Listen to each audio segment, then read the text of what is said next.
del gobierno venezolano, de Estados Unidos, que dice cada uno de los actores que forman parte de este gran juego, y después lo vamos a analizar. Veamos el informe entonces.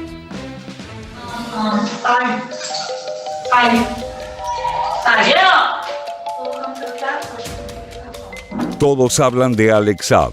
El empresario colombiano extraditado a Estados Unidos se convirtió en una figura con implicancias geopolíticas.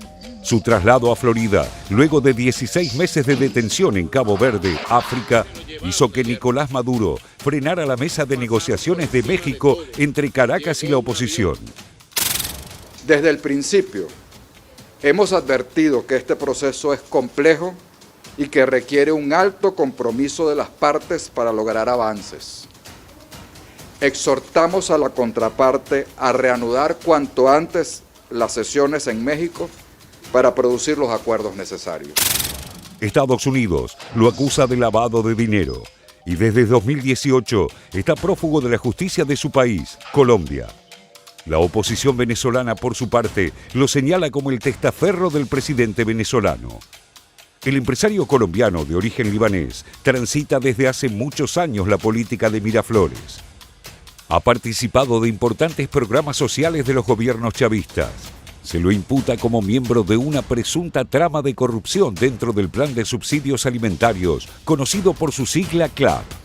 De acuerdo a una investigación periodística de la plataforma venezolana Armando.info, Saab utilizó empresas fantasma en Rusia, uno de los principales países aliados de Maduro, México y Emiratos Árabes, para distribuir el petróleo de PDVSA. Este circuito, denuncian, permitía evadir las sanciones que Washington impuso contra el crudo venezolano. Se estima que el embargo que el gobierno del expresidente de Estados Unidos, Donald Trump, aplicó contra Venezuela, la privó de un estimado de 11.000 millones de dólares de ingresos por exportaciones de petróleo en tan solo un año. La justicia estadounidense también habla de una triangulación de negocios irregulares con Irán y Turquía. Otros dos grandes socios de Caracas para comercializar combustible y oro a cambio de alimentos y dinero en efectivo, otra modalidad para eludir las sanciones de Washington que golpean las finanzas venezolanas. It is often difficult for undemocratic, autocratic, repressive governments to understand a simple and fundamental truth about how we operate in this country. And that is that our law enforcement is independent of politics, of policy. The criminal charges against Alex Saab long predate and have no relation to the political negotiations between the Unity Platform and the Maduro regime. Saab permanecía detenido en Cabo Verde desde junio de 2020 a pedido de Estados Unidos. Fue apresado cuando se dirigía hacia Irán. Luego Caracas lo designó como personal diplomático. Días antes de su extradición, Maduro pidió incorporarlo a la rueda de negociaciones en México. Para la oposición, la información que tiene el colombiano es demasiado valiosa porque podría enredar a mucha gente clave dentro del gobierno, incluido Maduro. También para Estados Unidos, que busca elementos para incrementar su presión sobre el gobierno venezolano en base a los datos que pueda entregar Saab. Venezuela, por su parte, acusa a Washington de secuestrarlo ilegalmente a pesar de su rango diplomático. Se lo llevaron ayer. Pasaron por encima de todo. Llegó un avión, se bajaron unos matones, unos sicarios, lo buscaron y lo sacaron a golpes desde el lugar donde estaba como casa por cárcel y se lo llevaron sin avisarle a los abogados, a la familia ni a nadie. Un secuestro en toda la línea del gobierno de Estados Unidos para un diplomático internacional. Desde Colombia, en tanto, el presidente Iván Duque celebró la extradición de Saab y aseguró que su gobierno facilitó las pruebas en el proceso judicial contra el empresario. Saab se defendió de las acusaciones a través de una carta que fue leída por su esposa durante una protesta en la Plaza Bolívar de Caracas para pedir por su liberación. Deseo dejar claro que no tengo nada que colaborar con Estados Unidos, que no he cometido ningún delito ni en Estados Unidos ni en ningún país. Lo que más le molesta a Estados Unidos, lo que más le molesta es que mi esposo Alex Saab jamás se doblegará, jamás. La extradición abre ahora un periplo judicial incierto. El diálogo por la estabilidad institucional en Venezuela quedó en suspenso a un mes de las elecciones regionales y municipales. La oposición festeja y asegura que el juicio a Saab en Estados Unidos podría ser el comienzo del fin del chavismo en Miraflores. Como adelantábamos recién, es un tema que tiene diferentes aristas y está bueno pasar en limpio algunas de las cuestiones, sobre todo de qué se lo está acusando y cuál es la posición del gobierno venezolano. Vamos a ver en estas placas esta información acerca de qué se lo acusa a este empresario colombiano vinculado al gobierno de Nicolás Maduro. Blanqueo de unos 350 millones a través del sistema de control cambiario venezolano y delito de conspiración. Recordemos que está siendo investigado por la Fiscalía de Miami. Podemos ir a la siguiente información. En este caso, ¿qué es lo que dice el gobierno de Venezuela? Que Saab es un representante diplomático a quien torturaron y mantuvieron preso arbitrariamente durante 491 días sin orden de captura ni debido proceso. Lo veíamos recién en esas declaraciones del presidente de Venezuela. Ahí empieza a aparecer también esta figura de tener la condición diplomática para conseguir, digamos, por ejemplo, llegar a esas reuniones en México sin quedar detenido, y esto es lo que después, vemos que se altera con ese pedido de extradición. Vamos a ver ahora otra de las posiciones alrededor del caso de Alex Saab, que como decía recién Ayelén, tiene muchas dimensiones. En este caso, ¿qué dice la oposición venezolana? Dicen que Saab es testaferro de Nicolás Maduro y que controló sectores claves de la economía venezolana: oro, petróleo, construcción y combustibles. Esta es la posición de la oposición venezolana, que viene denunciando desde hace mucho tiempo los negocios de Saab con el gobierno de Venezuela. Ahora vamos a tratar de profundizar sobre eso. La Cancillería venezolana condenó el hecho y lo calificó de arbitrario e irregular, considerando que Saab se suma a las acciones de agresión, bloqueo y asedio de Estados Unidos contra Venezuela. Esto porque Saab lideraba o encabezaba o formaba parte de una red de empresas que le permitían a Venezuela evitar algunas de las sanciones impuestas por Estados Unidos. Recordemos que el contacto también con Saab fue ya previo, no solo con Nicolás Maduro, sino también con Hugo Chávez, pero se fortalece ese vínculo luego después que asume Maduro como presidente. ¿Tenemos otra más? Sí, ahí está. El gobierno de Maduro, esta es una de las reacciones, se retiró de las negociaciones con la oposición que se realizan en México en protesta contra la decisión de Saab.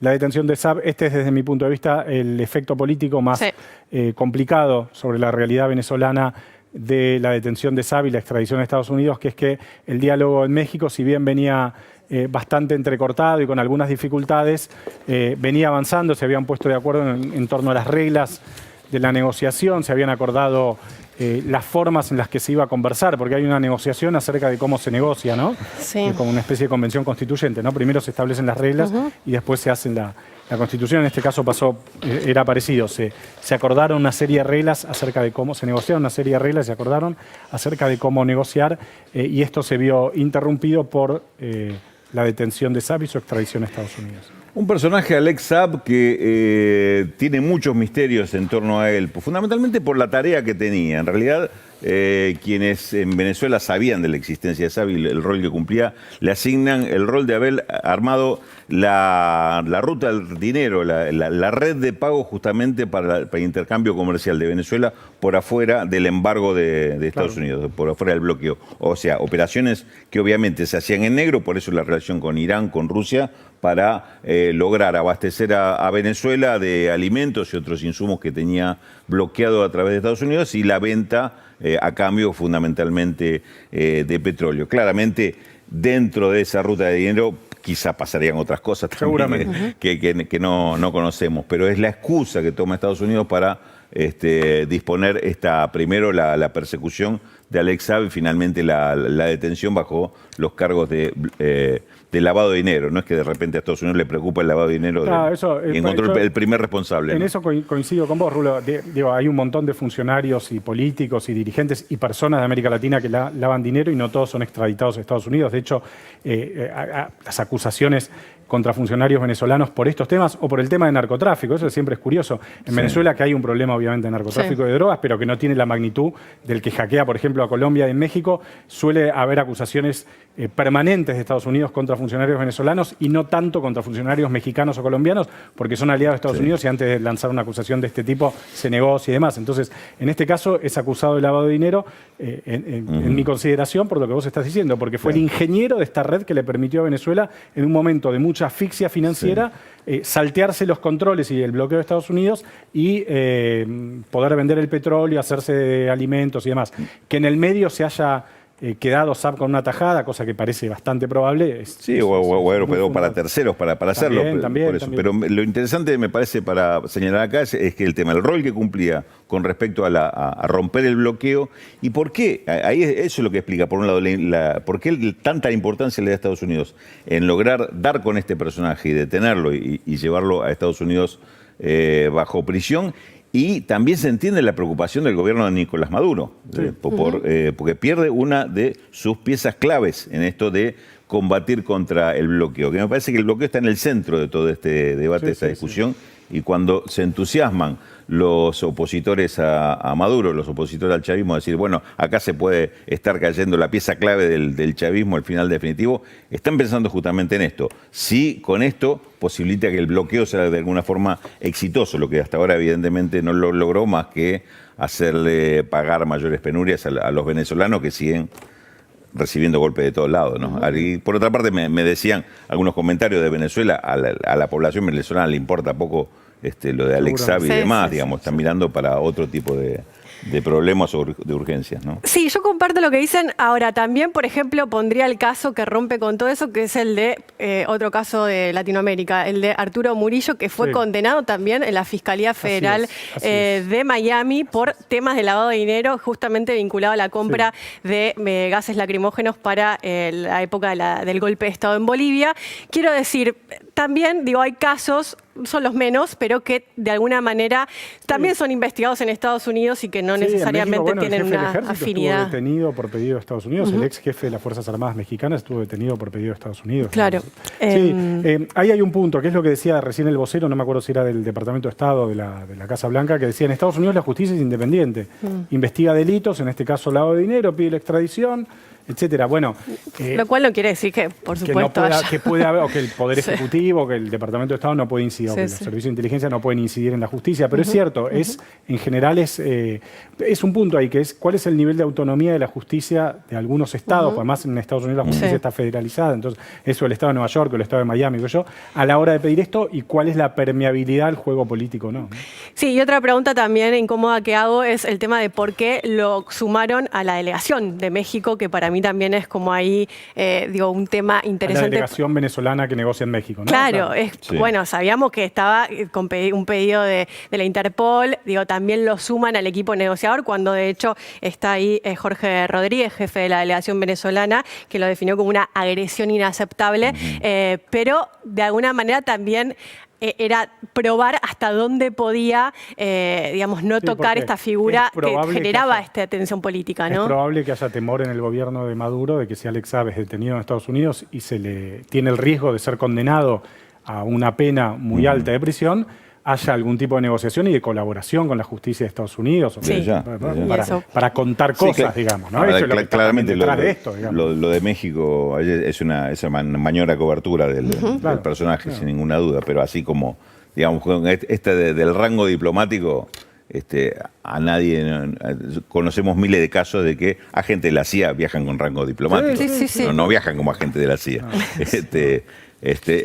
Me parece que este es el tema, digamos, tiene esa dimensión, la cuestión que tiene que ver con el bloqueo de esta confrontación y cómo se está moviendo piezas justamente para tratar de derrocar al gobierno de Maduro. Por lo pronto, el tema de los diálogos por la paz me parece que van a tener para un largo rato de impas, ¿no? Yo tenía esperanzas con esta ronda de diálogo porque había arrancado distinta, había algunos elementos que daban cuenta de que se podía avanzar. Habían cambiado varias cosas. Había cambiado la posición de Estados Unidos, no es lo mismo con Trump, a pesar de todas estas cosas, no es lo mismo con Trump que con Biden. Había cambiado la posición de la Unión Europea y para mí sobre todo había cambiado la evidencia de que la apuesta de la oposición venezolana a un quiebre al régimen, a un quiebre de la Fuerza Armada, que es lo que se viene intentando hacer por lo menos desde que Guaidó se autoproclamó presidente, había fracasado. O sea, entonces, esto hacía pensar que esta ronda de diálogo a diferencia de las que ocurrieron en Barbados, en Oslo, no sé dónde, en Dominicana,